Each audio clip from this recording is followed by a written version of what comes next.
Tranche de couple, La vie, le drama et le monde coloré de Guillaume et Max, saison 4. Bonjour, bonsoir, nous sommes Guillaume et Max et on vous souhaite la bienvenue dans ce 19e épisode de la saison 4 de Tranche de couple, épisode qui s'intitule, comme chaque année, Euro Podcast. Vous le savez, si vous nous suivez depuis déjà quelques saisons, le mois de mai est l'occasion pour nous de vous proposer 2 podcasts plus thématiques autour de sujets qui nous sont chers. On vous propose aujourd'hui un tour d'horizon de l'Union européenne et on espère vous donner des pistes et quelques connaissances sur le fonctionnement de cette vénérable mais fragile institution. Comme d'habitude, on vous invite à vous abonner à ce podcast pour être notifié des nouveaux épisodes diffusés le lundi tous les 15 jours. On se retrouve entre-temps sur notre page Facebook et notre compte Twitter, toujours tranche, le chiffre 2, couple au singulier, comme le nom du podcast, ou par mail, tranche2couple@gmail.com. On commence tout de suite par notre rubrique d'actu. Alors, actu qui aujourd'hui, bien sûr, est focalisée sur l'Union européenne. Eh bien oui, aujourd'hui, je vous propose de revenir sur quelque chose dont on vous a déjà parlé ici, quelque chose qui fait débat, c'est le veto, et même plus particulièrement la fin du veto au sein du Conseil européen. Est-ce que cette fin est en vue ? Pas si vite, mais l'idée fait son chemin. C'est un sujet qui revient donc très régulièrement sur la table, porté par l'un ou l'autre grand pays notamment.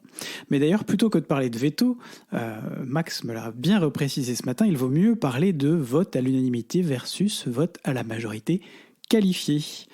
Petit rappel, au Conseil de l'Union européenne, qui réunit les ministres européens par thématique, seul un vote à l'unanimité permet en effet de valider une décision, législative ou non, sur certains sujets. Chacun des 27 dispose donc de facto d'un veto, même si c'est pas comme ça qu'on va l'appeler, puisqu'il suffit d'une voix prononcée contre une décision pour l'invalider.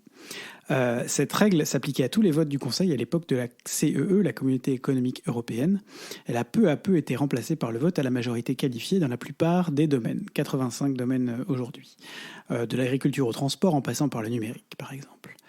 Aujourd'hui, environ 80% des actes législatifs de l'Union sont adoptés au Conseil à l'issue d'un vote à la majorité qualifiée. Celui-ci nécessite l'approbation de 55% des États membres, soit 15 sur 27, représentant au moins 65% de la population de l'Union européenne.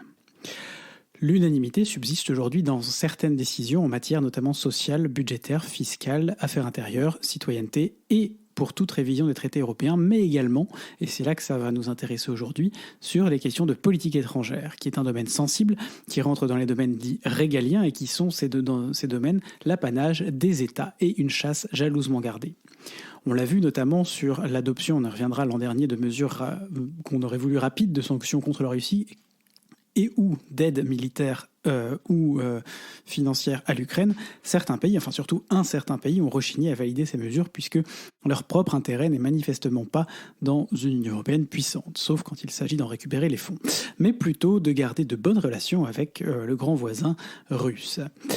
Un club des amis du vote à la majorité qualifiée, c'est comme ça que ça s'appelle, a été créé, emmené par Berlin, le chancelier Olaf Scholz, et vient d'être porté donc sur les fonds baptismaux. Constitué comme une sorte de lobby interne de l'Union européenne, l'Allemagne a clairement choisi de l'orienter vers les décisions de politique étrangère, notamment suite, comme je viens de vous le dire, aux problèmes qu'il y a eu l'année dernière et puis cette année encore sur les décisions concernant l'Ukraine. C'est un combat déjà ancien de l'Allemagne, Scholz en avait par ailleurs déjà parlé l'an dernier, et ce club regroupe aujourd'hui l'Allemagne, la Belgique, l'Espagne, la Finlande, la France, l'Italie, le Luxembourg, les Pays-Bas et la Slovénie. Il est ouvert à de futurs adhérents. Selon Scholz, ce n'est pas l'unanimité qui crée la plus grande légitimité démocratique possible, mais au contraire, c'est la lutte pour des majorités et la recherche de compromis en tenant compte des minorités qui nous caractérisent en tant que démocrates. C'est une position, somme toute allemande, puisque c'est un peu aussi comme ça que fonctionne le système politique en Allemagne. Mais même les Français, donc, s'y sont ralliés. Le but est aussi d'éviter que le droit de veto lié à l'unanimité ne serve surtout de moyen de chantage lorsqu'un pays tient en otage toute l'Union européenne pour une question totalement étrangère à la décision à prendre.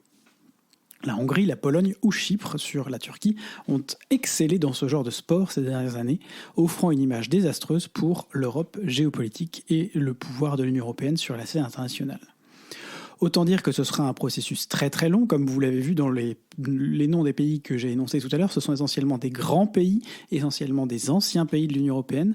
Maintenant, il va falloir convaincre un par un l'ensemble des pays que le passage à la majorité qualifiée est une bonne décision, puisqu'il faudra une unanimité pour passer à la majorité qualifiée. Ben oui, si tout était simple, on n'en serait pas là. Ça serait plus simple. Ça serait plus simple, tout à fait. Alors, on s'est dit qu'on allait utiliser cet Euro-podcast aussi pour vous aider à accroître votre connaissance de l'Union européenne. Et donc, Max, tu vas nous parler d'une institution dont on ne vous parle pas énormément, mais qui est pourtant fort importante au sein de l'Union européenne. Il s'agit de... la Cour de justice de l'Union européenne. Alors, tadam, revenons un petit peu en arrière. Peut-être que vous le savez ou pas, mais quand on parle des institutions ou du système institutionnel de l'Union européenne, il y a 7 institutions, 7 organes de l'Union européenne et plus de 30 agences qui sont réparties dans l'ensemble de l'Union européenne. Alors, si l'on se focalise sur les 7 institutions, on en a 4 principales dont on parle beaucoup, qui fournissent les orientations politiques et jouent des rôles différents dans le processus législatif de l'Union. Ce sont le Parlement européen, le Conseil européen et le Conseil de l'Union européenne, et puis la Commission européenne. Ça, on vous en parle assez souvent. Mais il y a aussi 3 autres institutions qui jouent un rôle plus spécifique, et ce sont la Cour de justice de l'Union européenne, la Banque centrale européenne et la Cour des comptes européenne. Alors au total, et ça j'aime bien le redire aussi parce que ça donne un petit sens de proportion, toutes ces institutions, organes et agences, c'est 60 000 fonctionnaires européens qui sont au service des 450 millions d'Européens. Alors pour donner une petite comparaison, le ministère français des Finances, c'est 140 000 personnes. 60 000, 140 000... Voilà, donc ça donne un petit sens de proportion. Mais alors, revenons aujourd'hui sur cette institution un peu moins connue, mais dont je pense que vous avez tous entendu parler, donc cette Cour de justice de l'Union européenne. Alors, c'est quoi son rôle ? C'est de veiller au respect du droit de l'Union et à ce que les traités soient correctement interprétés et appliqués.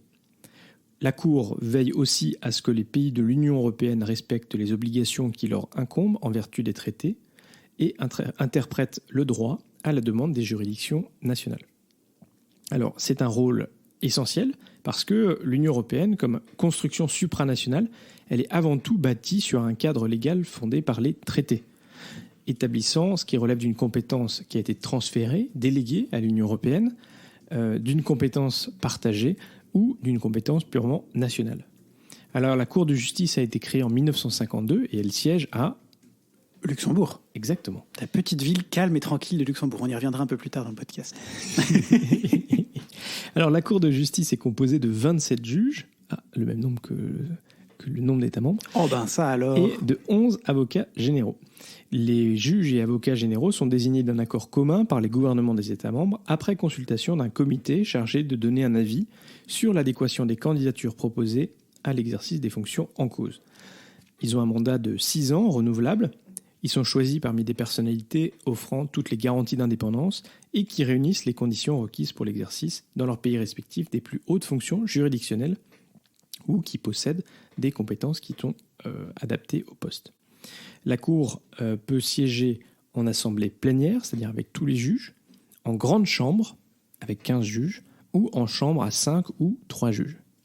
Alors concrètement, lorsque la Cour est saisie, il y a d'abord une étape écrite qui permet à un juge rapporteur ou une juge rapporteuse et un avocat général de statuer du nombre de juges qui devraient être assignés à l'affaire selon son importance et sa complexité.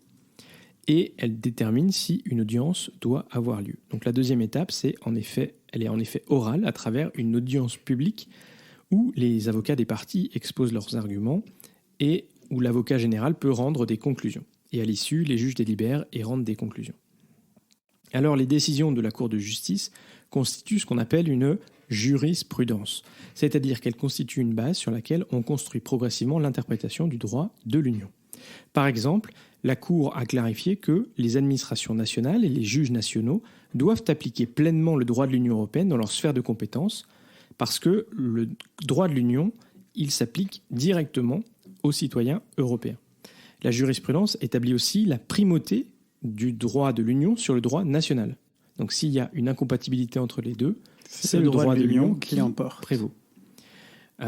Et ce, même si la loi, elle est postérieure. Donc si par exemple, il y a un Parlement qui adopte une loi après qu'une loi de l'Union ait été adoptée et que la loi nationale est incompatible, ben, à nouveau, on va pouvoir casser la loi nationale. Elle ne s'appliquera pas parce qu'elle est contraire à un droit qui a été adopté au niveau de l'Union. Coucou les Hongrois. Autre élément important, les États membres sont responsables s'ils violent le droit de l'Union et il peut y avoir par conséquent des obligations de réparation et en particulier financières. On vous en avait parlé dans le cas de la Hongrie et de la Pologne aussi. Alors, si en tant que particulier ou entreprise, vous avez subi des dommages suite à l'action ou l'inaction d'une institution de l'Union européenne, vous pouvez saisir la Cour, soit indirectement au travers des juridictions nationales, qui pourront décider s'il est nécessaire de renvoyer l'affaire devant la Cour de justice de l'Union européenne, ou alors directement en saisissant le tribunal de cette Cour de justice, si une décision prise par une institution de l'Union européenne vous concerne de manière directe et individuelle. Bon, j'imagine par exemple que si vous êtes un employé d'une des institutions de l'Union européenne et que, je ne sais pas quoi, il se passe quelque chose, bah là, du coup, ça vous concerne directement et donc vous pouvez directement aller voir le tribunal, la Cour de justice.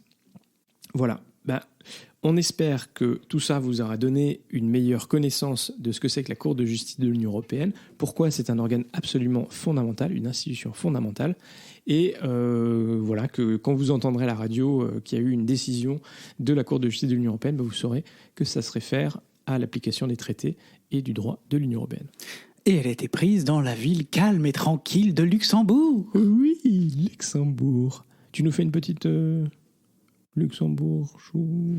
Luxembourgitude, presque en fait. Notre point belgitude du jour est consacré à Bruxelles. Encore une fois, évidemment, on est un peu pas très objectif sans doute, mais et ça nous amène même plus précisément, encore une fois, autour du rond-point Schuman, centre névralgique de l'Union européenne à Bruxelles, avec la place du luxe. Pour rappel, autour du rond-point Schuman, on trouve le Conseil européen, le Service européen d'action extérieure et surtout le Berlaymont, le Parlement de le bâtiment de la Commission européenne. Mon Dieu, ce lapsus. Et non pas donc le Conseil européen, mais bien le siège du Conseil de l'Union européenne. C'est ça, absolument, tout à fait. C'est exactement où se réunit également le Conseil européen, mais c'est bien l'institution du Conseil. Mais là, t'as perdu. Non, voilà. On avait dit qu'on faisait simple aujourd'hui.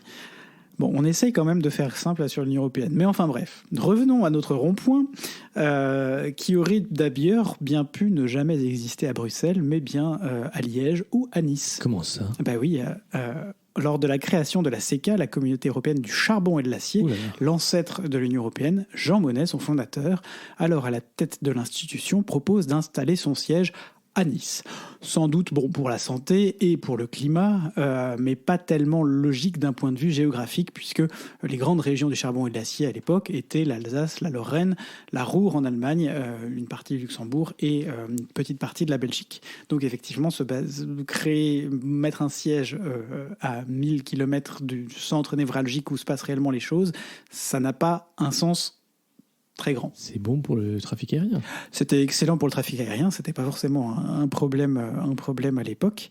Alors voilà, cette proposition de Nice ne reçoit pas un écho très positif. Le collègue belge propose alors la ville de Liège, qui était la ville où il était politiquement impliqué, naturellement. Et puis d'autres collègues proposent Luxembourg. Sauf que en proposant Luxembourg, ils n'avaient pas le soutien de la population locale qui craignait que cela ne vienne rompre la tranquillité et la qualité de vie dans la ville. Trop calme, j'aime pas trop beaucoup ça.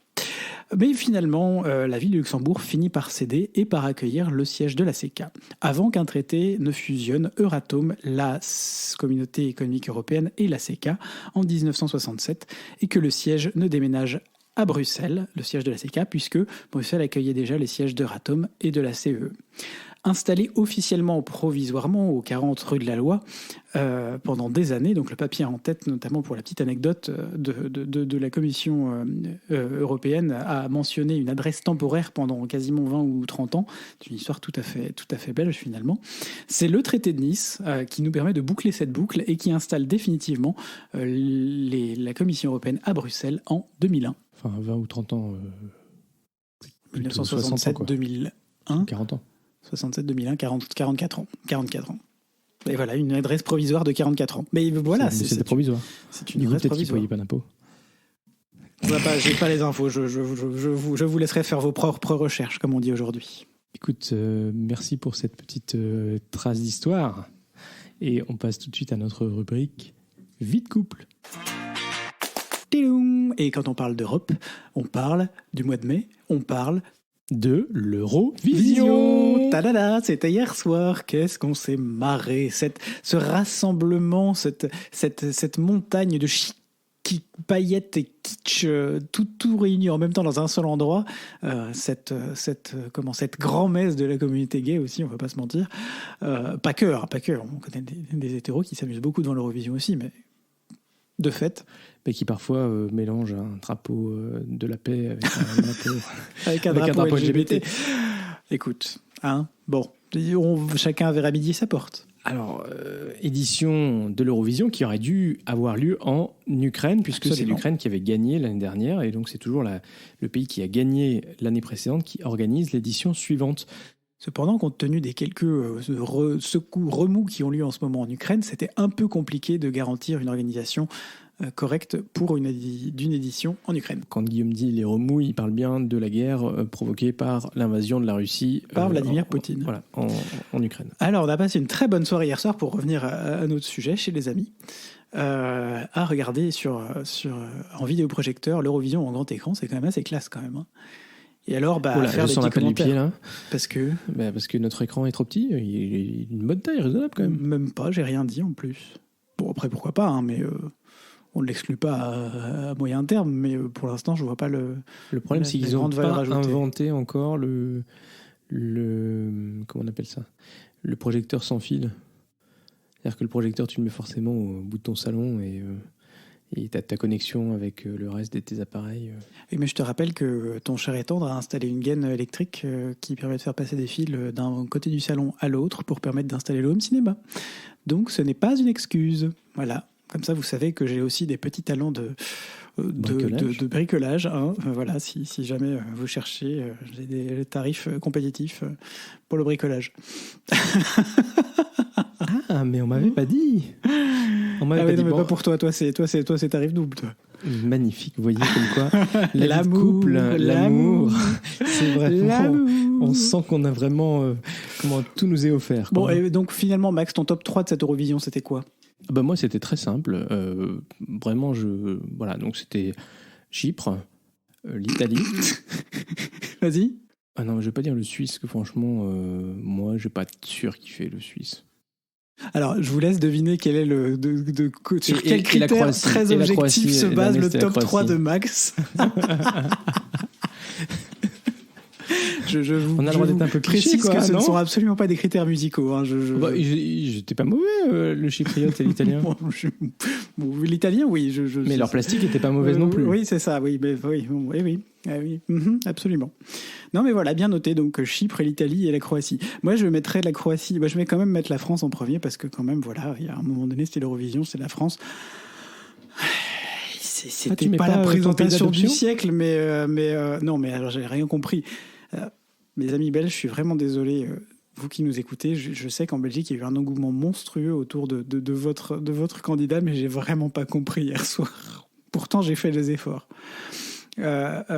Autant la française qui partait d'assez bas dans mon estime, je savais vraiment pas trop à quoi m'attendre, et puis elle partait quand même avec un assez mauvais a priori. Elle avait annulé une prestation il y a quelques semaines auquel était supposé participer l'ensemble des candidats pour des raisons pas tout à fait super claires, une espèce de mini burn-out ou quelque chose comme ça.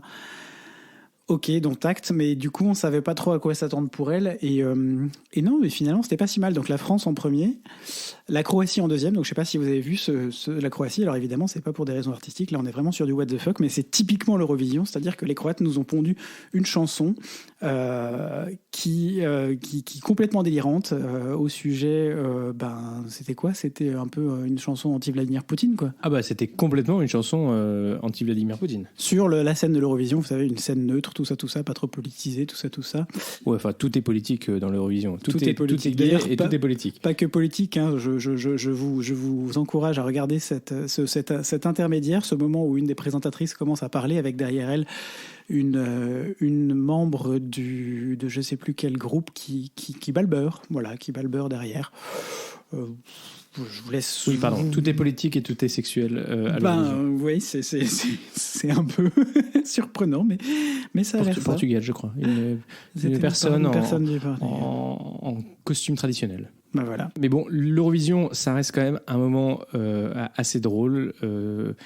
Où, vous le savez, je crois qu'on vous l'a déjà dit, ça fait 4 ans qu'on vous le dit, un moment qu'on aime bien passer avec des amis en général, et on se prend pas la tête, on fait une petite bouffe, on boit un petit coup avec des bons produits, et puis voilà, et simplement,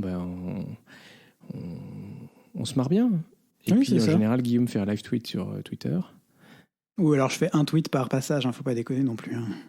Je sais qu'il y en a qui sont très très très au taquet, mais moi pas tant que ça. Ouais, ça pétasse quand même. Ah, ça bitch un peu. Mais bon, c'est fait pour ça aussi. Je veux dire, à un moment donné, à une époque, on envoyait des gens pour gagner. Aujourd'hui, il y a pas mal de... On a lu pas mal d'articles. J'ai lu un article notamment sur la Belgique qui disait que pendant des années, ils ont tout fait pour envoyer les candidats les plus, disons, les moins représentatifs et les moins consensuels. C'est la Belgique possible. Ou le Pays-Bas ? Moi, j'ai lu un article sur la Belgique, l'ancien patron de la RTBF qui disait que c'était la hantise absolue de gagner l'Eurovision parce que ça coûte un pont derrière. C'était 25% de leur budget à rajouter si jamais ils devaient organiser l'Eurovision l'année suivante, quoi. Voilà, on peut entendre dans ce cas-là qu'on ne privilégie pas forcément la qualité, mais plutôt d'envoyer juste quelqu'un qui fait bien marrer les gens. Par exemple, quelqu'un avec un chapeau de cow-boy et un pantalon rose. Mais ça, c'est une excuse, c'est un exemple, hein, je veux dire. Toute ressemblance à des faits existants. Un pantalon de cow-boy aussi. Hein. Ah, oui. Parce qu'il était bizarre. Deuxième petit sujet dont on voulait vous parler aujourd'hui, c'est un sujet que l'on a tiré de ce que l'on reçoit régulièrement de nos amis Claire Anthony de WeBloom. Yes, WeBloom. Transformer vos questions fermées en questions ouvertes. Et on y a réfléchi un peu tous les deux. Comme on prépare quand même un peu ces podcasts, faut pas croire, on y passe un peu de temps. Et on s'est posé la question qu'est-ce qu'on se pose comme type de question? Quelle est la première question qu'on se pose le matin? Quelle est la question qu'on se pose le soir? Alors, le matin, quand on se lève, c'est est-ce que tu as bien dormi? Le soir, quand tu rentres, c'est comment ça s'est passé? Ou plutôt, ça va ta journée? Ça va ta journée? Et souvent, effectivement, c'est des questions qui amènent à des réponses courtes. Oui, non. Après, même si on est parfois un peu plus loquace, en général, le matin, moi, je suis pas très réveillé. Et le soir, on est un peu fatigué, donc on va pas chercher nécessairement... Comment, Guillaume? Bah oui, on va pas... Comment alors là, je découvre. Tu découvres quoi? Que c'est pas forcément simple. Que ta loquacitude n'est pas très loquace. Quoi, le matin ou le soir? Oui, enfin, bon, bref. Attention, terrain glissant. Bref, revenons-en à nos questions ouvertes et nos questions fermées. Donc, ces questions fermées ont un peu tendance à fermer la discussion.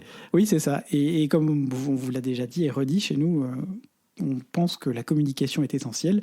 Et on se rend compte qu'effectivement, dans cette communication, se répondre par des réponses trop courtes, c'est un peu court, jeune homme. Et puis surtout, ça ne permet pas de nourrir l'échange. Et puis du coup, on est un peu coloc. C'est ça. Pas. Alors, surtout en ce moment où c'est un peu la folie et où on est coloc encore déjà depuis 2 semaines de nouveau. Et alors, l'astuce de Claire et Anthony, donc de WeBloom, pour améliorer la communication du couple, c'est de passer de questions fermées à des questions ouvertes. Parce que du coup, tu ne peux pas vraiment répondre par oui ou par non. Il faut aller un peu plus loin. Alors, des exemples de questions ouvertes. Qu'est-ce que tu as fait aujourd'hui ? Qu'est-ce que a été le meilleur moment de ta journée? Qu'est-ce qui a été difficile? Qu'est-ce qui te ferait plaisir là tout de suite maintenant? Alors là, par contre, c'est le genre de questions que moi je poserais pas parce que Max il est incapable de décider. Donc de toute façon. Si, ça va pas plaisir. Qu'est-ce qui te ferait plaisir? Pas cette question. Qu'est-ce que tu ressens De quoi aurais-tu besoin? Bon, après, on va pas non plus passer dans le pathos ou l'analyse psychologique, parce que ça peut aussi être un petit peu pénible à la fin Non, de la ça, journée. il faut pas. Mais ouvrir un peu la discussion. Max, il avait une bonne. On a fait ça une fois ou deux. Il faudrait qu'on le refasse, peut-être pas tous les jours, mais assez régulièrement. C'est quelles sont les trois choses avant d'aller se coucher. Il me pose la question, quelles sont les trois choses que tu retiens de positives que tu retiens de cette journée. Ça oblige à faire un peu son introspection et à revenir un peu sur sa journée et pas forcément à se dire que c'est juste une journée de plus qui est passée en speed et je trouve ça très chouette. Exactement. Donc, j'avais d'ailleurs, dans la préparation de cette émission, écrit que c'était effectivement un moyen d'éviter d'être coloc, mais plutôt d'être couple, et que notre défi, c'était d'en faire quelque chose d'un peu plus quotidien et pas seulement d'épisodique. Tu vois, donc nos esprits se rencontrent. Les grands esprits se rencontrent toujours, c'est bien connu. Mais nous, on est des grands esprits, sans doute. En tout cas, entre nous deux, on est des grands esprits. Et vous, écoutez, dites-nous sur nos réseaux comment vous faites pour être dans la communication avec votre partenaire, mari, femme, compagnon, compagne. Chat, chien, poisson rouge. Enfin, c'est un peu plus compliqué pour les questions ouvertes avec les poissons rouges, mais je suis sûr qu'on peut trouver des... Pourtant les poissons rouges ont la bouche ouverte, exactement. Dernière rubrique de ce podcast, une petite rubrique culture. Bah oui, parce qu'on va faire un petit point capitale européenne de la culture pour ce podcast. Donc on vous a déjà parlé du système, comment ça fonctionne.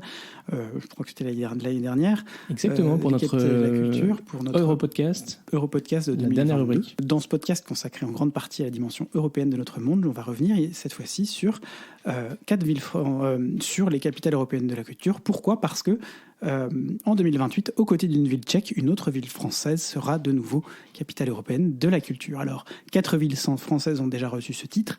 Paris en 89, Avignon en 2000, Lille en 2004 et Marseille en 2013. Alors on se souvient beaucoup de Marseille parce que Marseille-Provence, capitale européenne de la culture, ils ont pour le coup beaucoup capitalisé. C'est l'une des premières villes en France à avoir vraiment capitalisé sur ce label qui attire, on vous mettra une petite infographie, notamment du tourisme, qui accroît la renommée, qui accroît les recherches sur cette capitale. Et voilà, c'est tout positif pour la ville en question. Et puis, on a Lille aussi, qui avait déjà commencé à bien capitaliser en 2004 avec Lille 3000. Et donc, pour 2028, on aura une ville française qui sera de nouveau capitale européenne de la culture. Le 3 mars 2023, un jury composé de 12 membres, 10 désignés par le Parlement européen, le Conseil, la Commission européenne et le Comité des régions, et 2 désignés par le ministère, a révélé les noms des villes présélectionnées. Bourges, Clermont-Ferrand, Montpellier et Rouen se disputeront donc ainsi l'attribution. Les 4 municipalités vont désormais passer une nouvelle phase d'audition et d'entretien durant laquelle elles devront affiner leur dossier. Et la décision finale est attendue pour le mois de décembre 2023. Que la meilleure gagne. Merci Guillaume, et j'espère que ce sera Bourges, parce que j'y ai jamais été. On avait été à Rouen pour voir les bateaux, l'Armada. Non, c'était pas l'Armada ? Si, c'est l'Armada de Rouen. Voilà, on a été à Montpellier chez mes cousins, on a été à Clermont plusieurs fois. Donc Bourges, ce serait pas mal.